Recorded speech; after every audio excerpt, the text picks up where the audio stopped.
everybody. Welcome to a video by Watchfly Studio.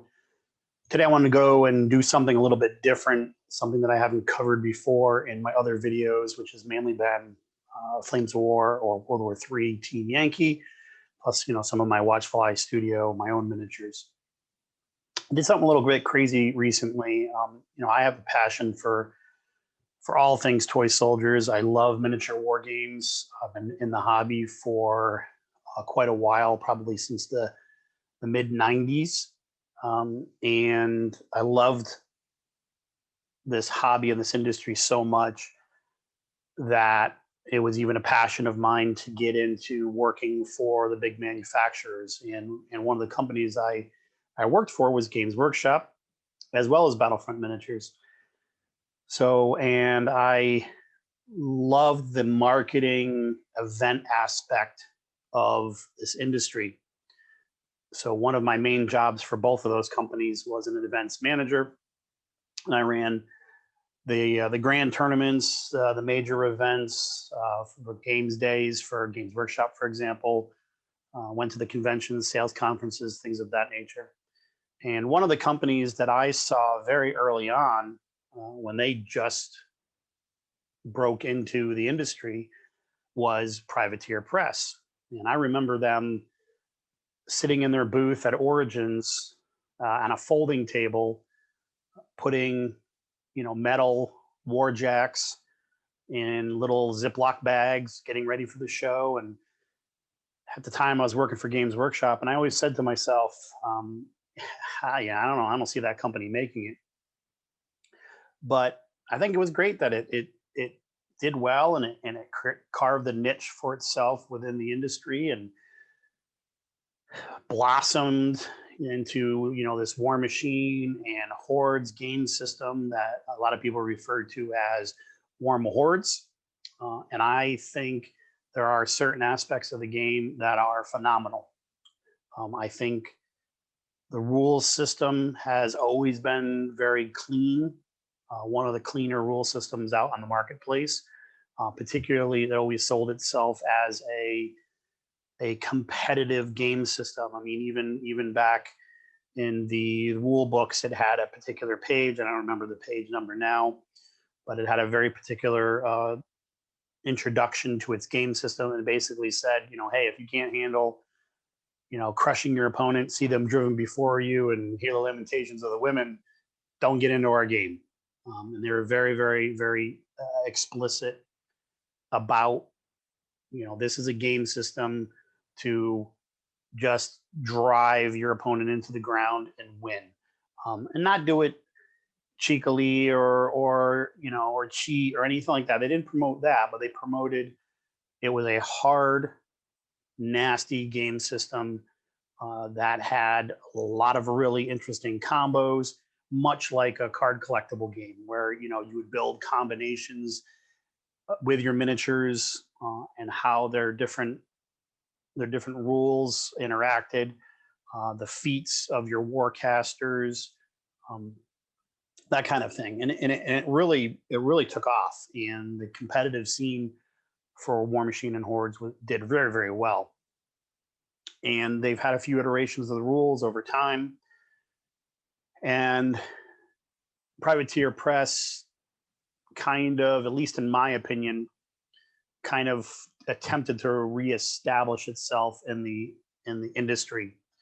And I think, again, my opinion, the competitive scene is great, but the vast majority of your players, at least this is what I learned from my time at Games Workshop and Battlefront Miniatures, the vast majority of your players are not going to be playing in the competitive scene.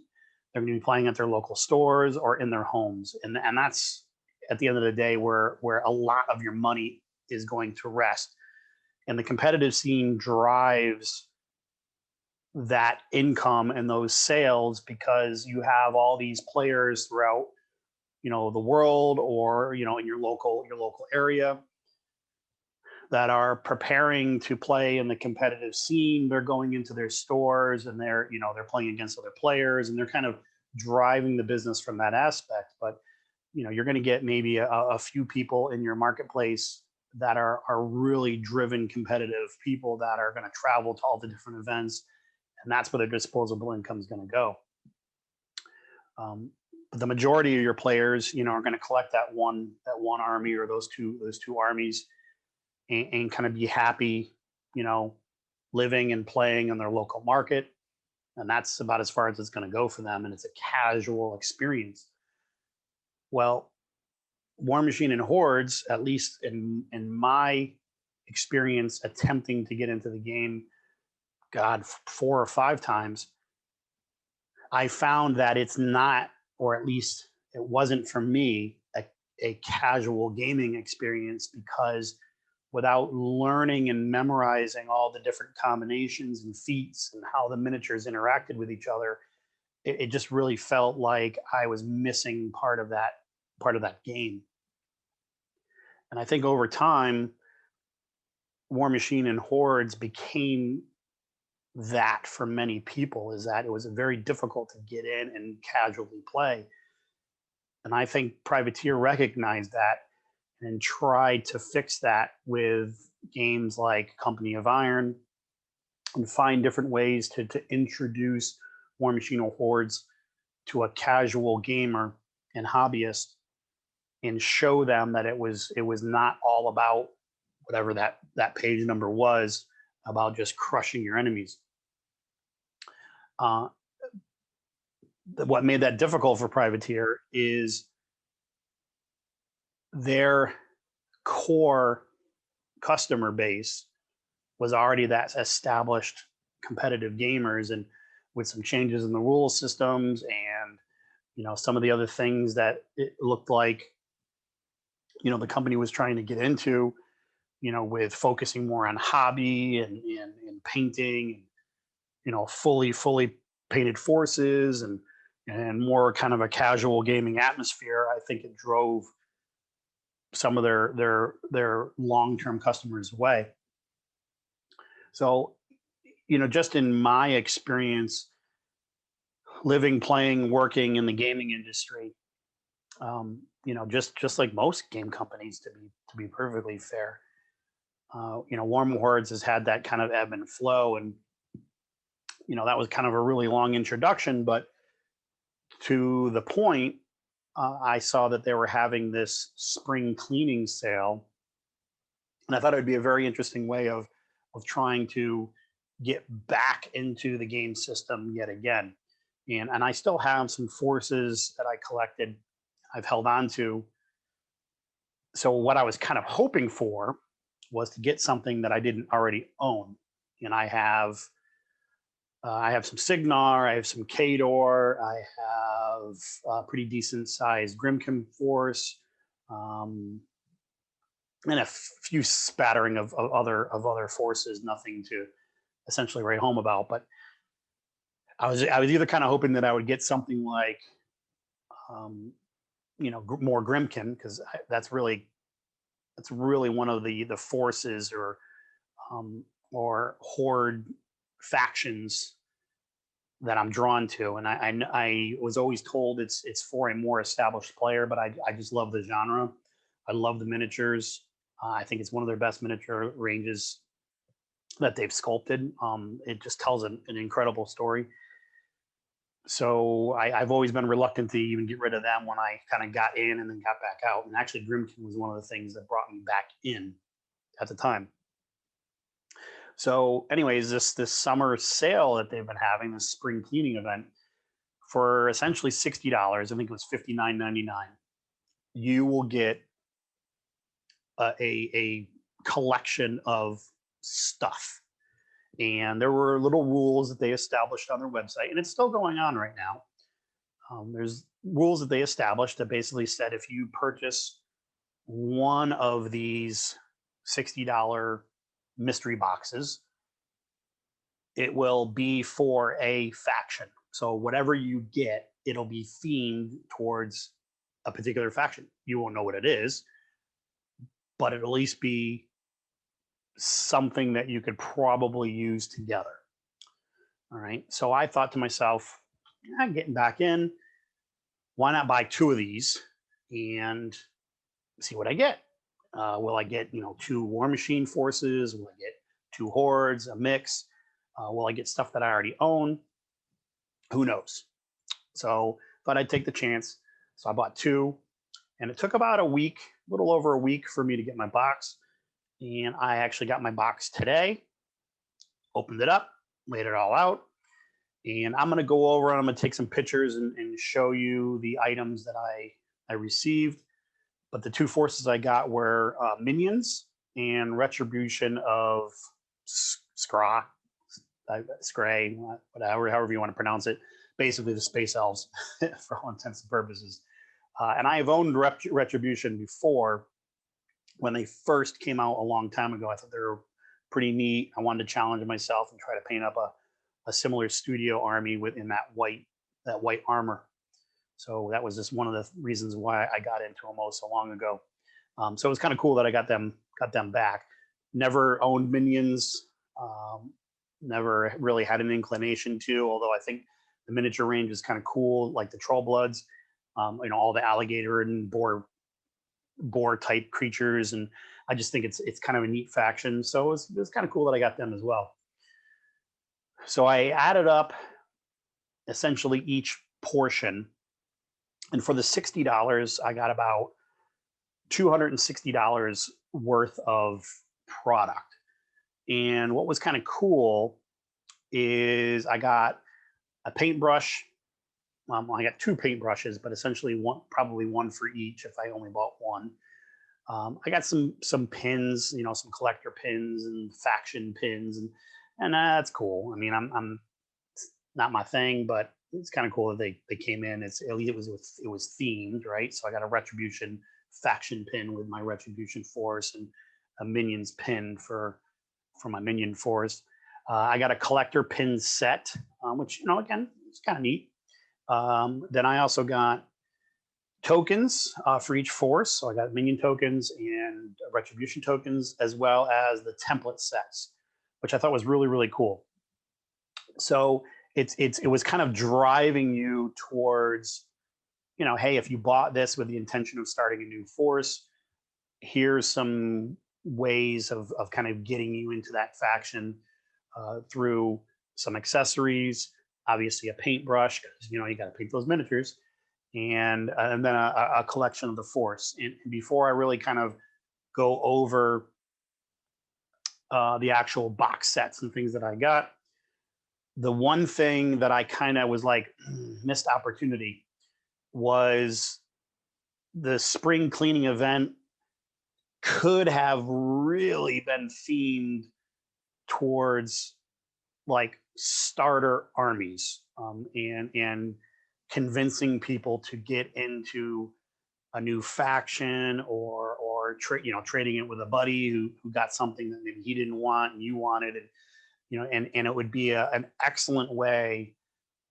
of driving that marketing and those sales towards, you got a little starter force.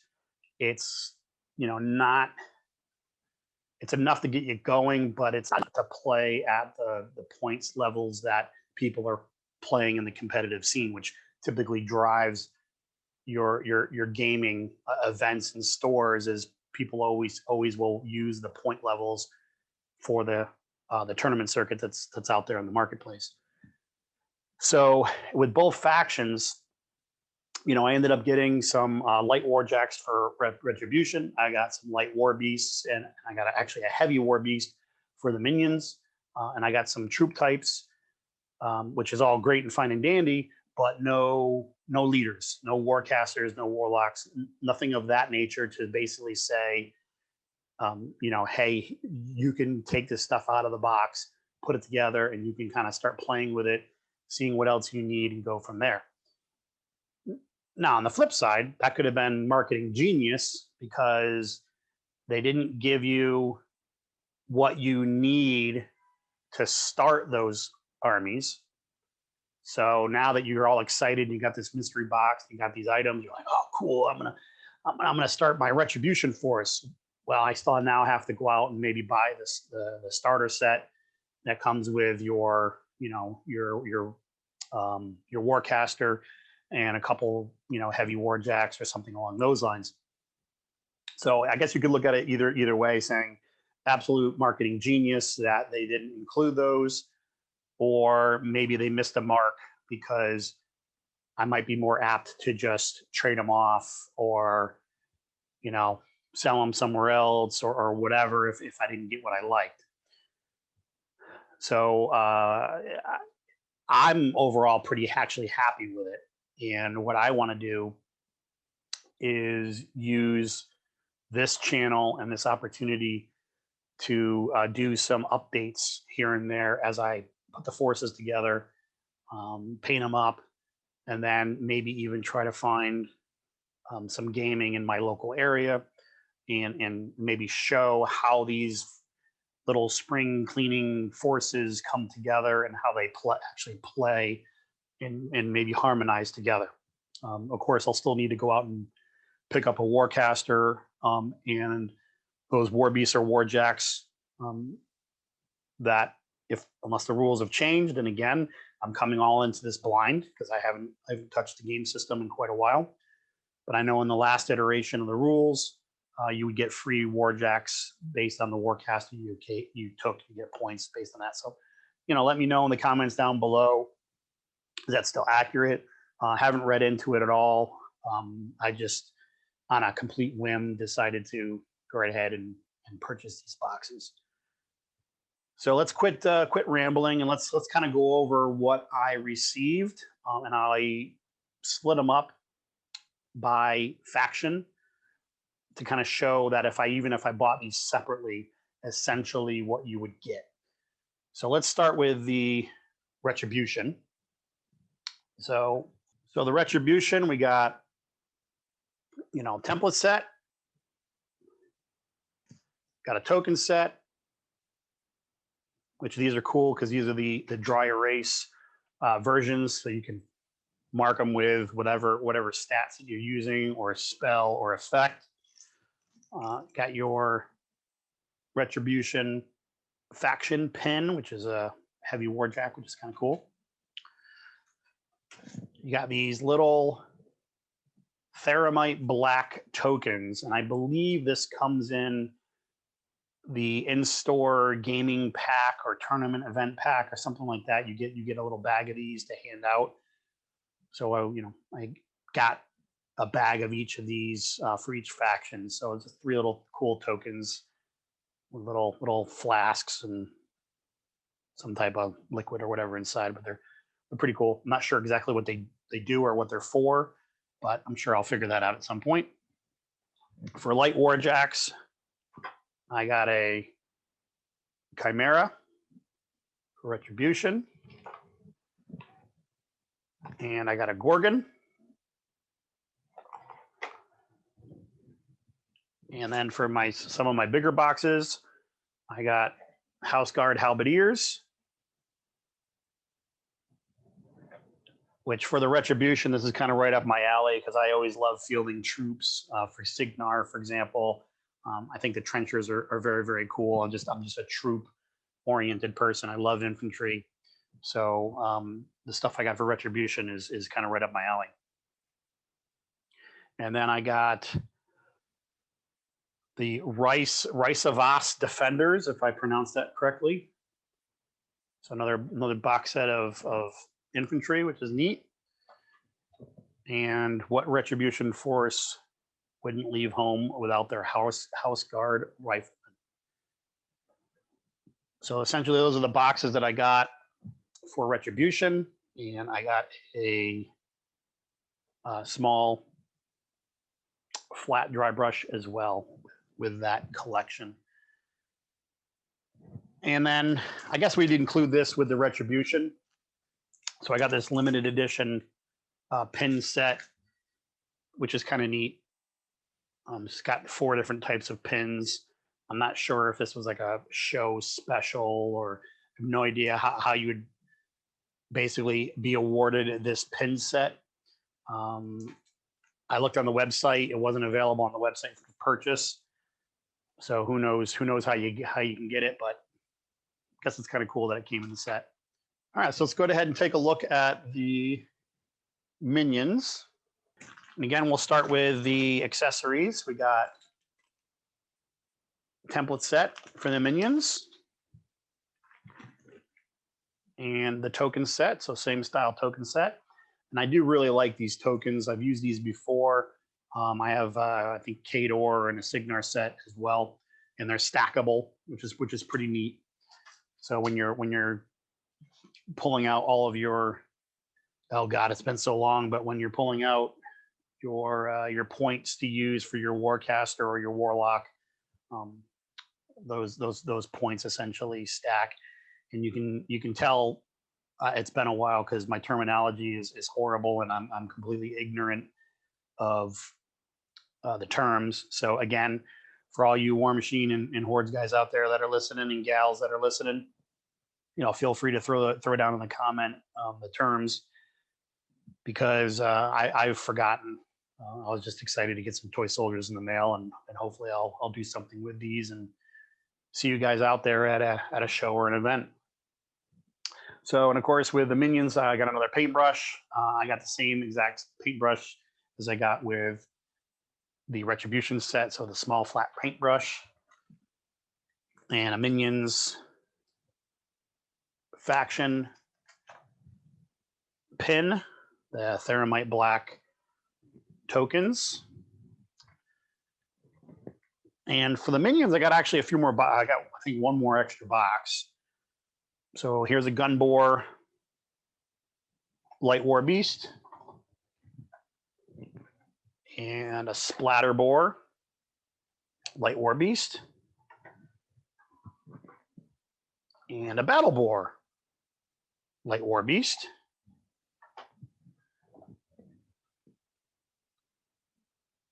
The Pharaoh Brigands or Pharaoh Commandos unit box. So some pretty cool looking boar dudes.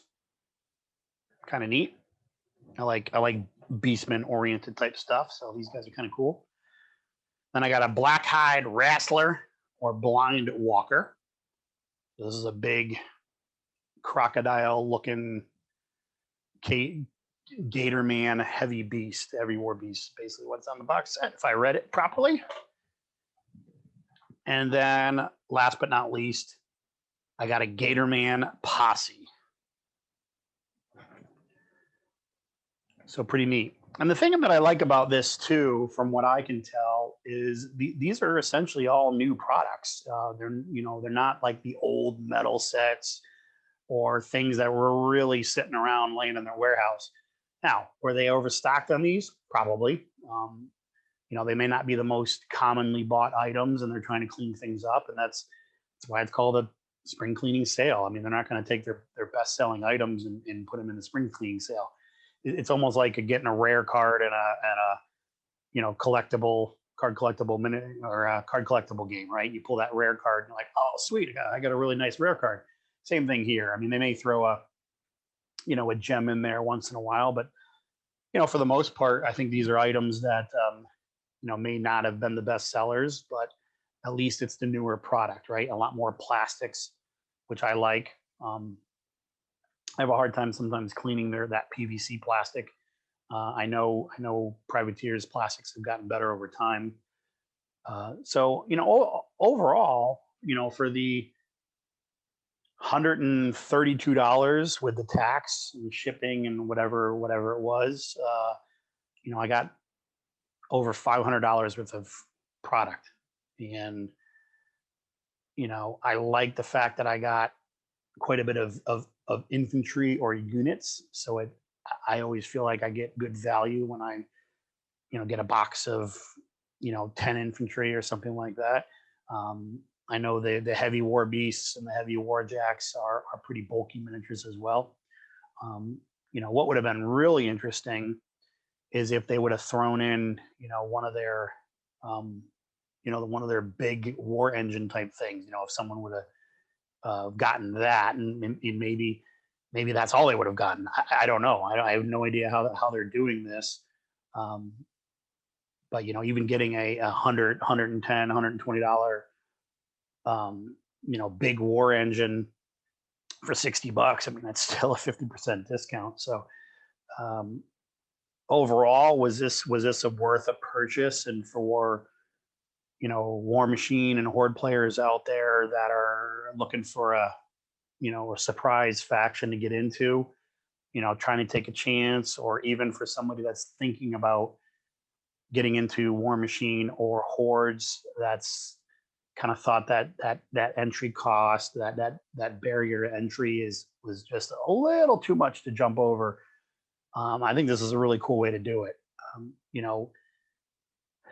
I don't know much about how these factions play anymore. I even went on their website, and the range of miniatures that's available for each faction now is enormous compared to where I saw it, a few years ago. So there's a lot more options out there, giving players different playability and ideas to kind of take what they get in this little box and go off and do your thing. And I think that'd be even kind of a neat follow-up to this, is talking with the players out there, jumping on the Facebook groups that I'm members of, getting some ideas of, hey, this is what I got in this springtime cleaning box. What can I do with it?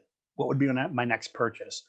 So maybe we can do a follow-up to this video. If you guys are interested, throw some comments down below if you are, about taking this spring cleaning box advantage of just a great deal, and making a run for it and seeing what we can do with the stuff that we got.